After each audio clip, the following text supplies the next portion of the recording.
Senhor presidente, eu quero listar algumas coisas aqui do pensamento recente do Castro. Por exemplo, a ideia do mundo sinocêntrico, que ele analisava tanto, o mundo em torno à China. A contribuição dele ao destacar a relevância da eficiência como instrumento de dinâmica econômica e não o câmbio, como a gente vem usando. A ideia dele da necessidade do Brasil se reinventar, deixar de ser o Brasil industrial, urbano daquele tempo, mecânico, para ser um Brasil com base na economia do conhecimento, e nem necessariamente urbano.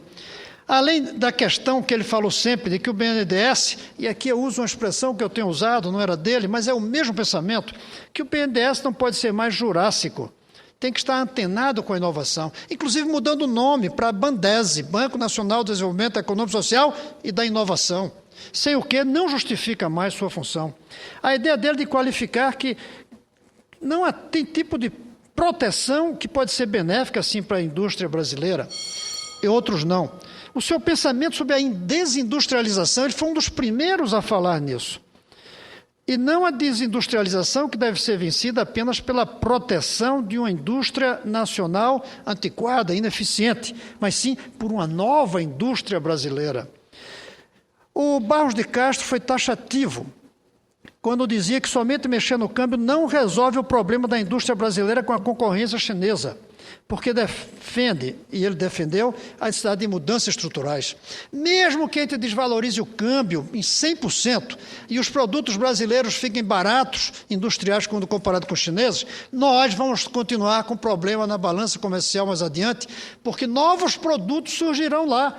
Nós vamos continuar fabricando a preços baratos, graças ao câmbio, produtos antigos, superados, que ninguém vai querer comprar. Isso não é eficiência e nem é competitividade. Eu concluo, senhor presidente.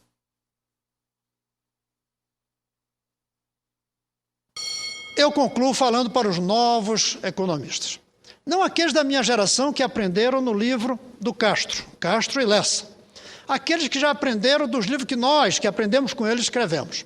Vocês não podem ficar presos aos pensamentos nossos. Vocês têm que inventar um pensamento novo. Libertem-se dos professores de vocês. Libertem-se dos professores e pensem o novo. Agora, na hora de liberar-se dos professores, pensem em alguns que foram um farol na formação do pensamento econômico brasileiro.